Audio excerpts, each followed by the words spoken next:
Em nome do Pai, do Filho e do Espírito Santo. Amém. Espírito Santo, conceda-nos a graça da compreensão do texto sagrado e a docilidade de acolhê-lo em nosso coração. Nossa Lex Divina, o leitor orante, com o texto de Lucas 9, de 18 a 22. Certo dia, Jesus orava em particular, cercado dos discípulos, aos quais perguntou: quem sou eu no dizer das multidões? Eles responderam: João Batista, outros Elias, outros, porém, um dos antigos profetas que ressuscitou. Jesus replicou: e vós, quem dizeis que eu sou? Simão Pedro então respondeu: o Cristo de Deus. Jesus, porém, proibiu-lhes severamente de anunciar isso a alguém. E disse: é necessário que o Filho do Homem sofra muito, seja rejeitado pelos anciãos, chefes dos sacerdotes e escribas, e seja morto e ressuscite ao terceiro dia. Palavra da salvação. Glória a vós, Senhor. Jesus, depois de um momento de oração, ele quer saber dos seus discípulos como é que o povo, no dizer do povo, estão falando dele, o que é que acham dele, o que é que dizem dele. E nós vimos as respostas, mas Jesus, ele vai além. E para vocês, quem eu sou? Quem sou eu para vocês? Qual é o entendimento que vocês têm de mim? Simão, sempre Simão, aquele que toma a iniciativa, ele exerce sim naturalmente, pelo seu temperamento, essa iniciativa de falar. E Jesus diz: sim, é isso mesmo, porém, não digam nada para ninguém. Por quê? É preciso que deem tempo a Jesus de anunciar o Evangelho. É preciso que Jesus cumpra a sua missão, que ela só é concluída de ensino, de formação, de preparar a igreja nascente para continuar a sua obra, a sua missão, depois de 3 anos. Jesus não quer ser interrompido, porque se eles começam logo a anunciar que Jesus é o Cristo, que Jesus é o Messias, e a forma como eles esperavam o Messias, a forma na visão deles que era a vinda do Messias, daquele que foi prometido, que era um guerreiro como foi Salomão, como foi Davi. Enfim, era desse jeito que eles esperavam. E Jesus veio trazer essa graça da sua presença divina, messiânica, não para um povo, mas para todos os povos. Por isso que ele procura saber dos discípulos o que é que eles pensam. Quando Pedro fala que é o Cristo, ele confirma, mas diz: não é hora ainda. Por quê? O versículo seguinte responde isso. Quando Jesus diz: é necessário que eu sofra muito, que o Filho do Homem, com H, nós já falamos sobre isso, a profecia do profeta Daniel se refere ao Messias. É necessário que o Filho do Homem sofra muito, seja rejeitado pelos anciãos, pelos chefes dos sacerdotes e pelos escribas. Por que essa rejeição? Porque não é dessa forma que eles querem o Messias. Eles querem um Messias particular. Por isso que estão aguardando até hoje e nunca virá, porque Jesus já veio. Já veio e é o Messias universal, não é o Messias de um povo, não é Deus de um povo, senão não seria Deus. Por isso mesmo que os judeus ainda hoje esperam.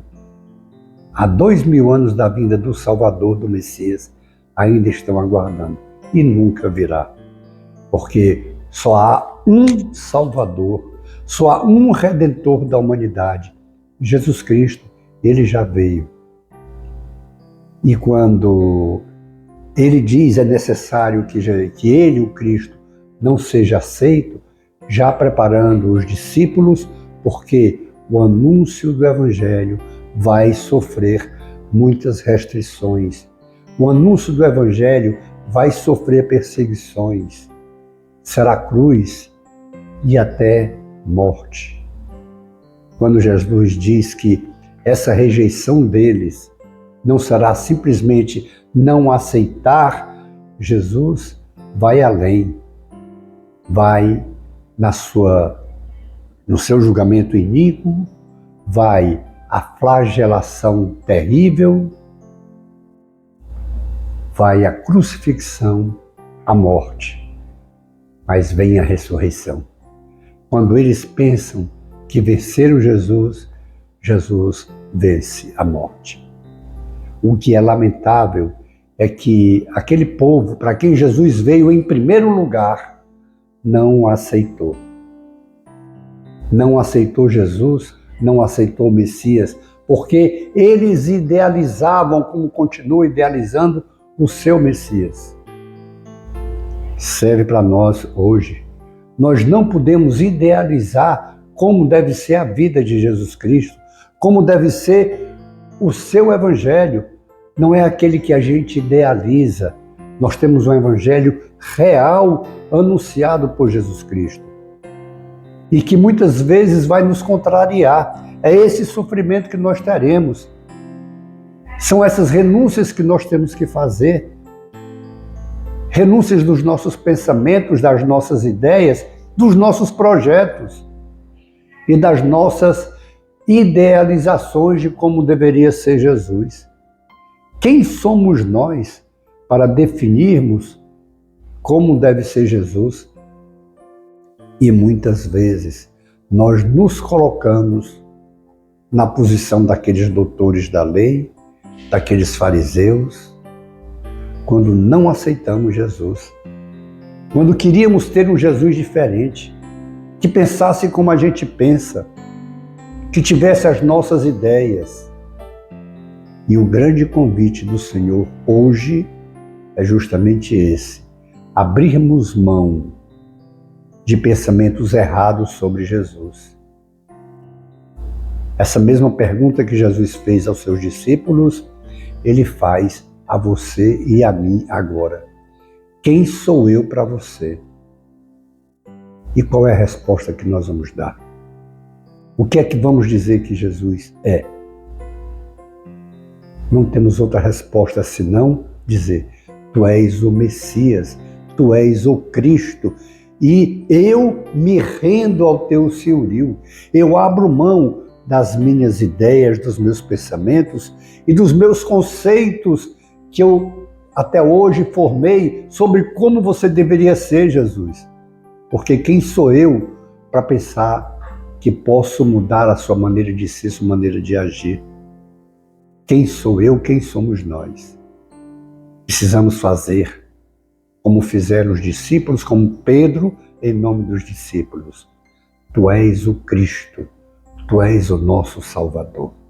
Nós nos submetemos inteiramente ao Teu senhorio, nos submetemos inteiramente ao Teu Evangelho. Passamos então agora esse compromisso. Concluamos esse compromisso com o Senhor, dizendo que Ele é o Cristo, que Ele é o Senhor universal, é o Senhor da nossa vida. E nós abrimos mão dos nossos conceitos, dos nossos valores, para acolhermos Jesus, o seu Evangelho, integralmente. Depois disso, contemplemos as maravilhas do Senhor em nossas vidas. Glória ao Pai, e ao Filho, e ao Espírito Santo, como era no princípio, agora e sempre. Amém. E pela intercessão de Nossa Senhora do Carmo, de São José, de Francisco, Teresinha, João Paulo II, de São Vicente de Paulo e do santo da nossa devoção, Abençoe-nos o Deus Todo-Poderoso, o Pai e o Filho e o Espírito Santo. Amém. Face de Cristo, resplandecei em nós.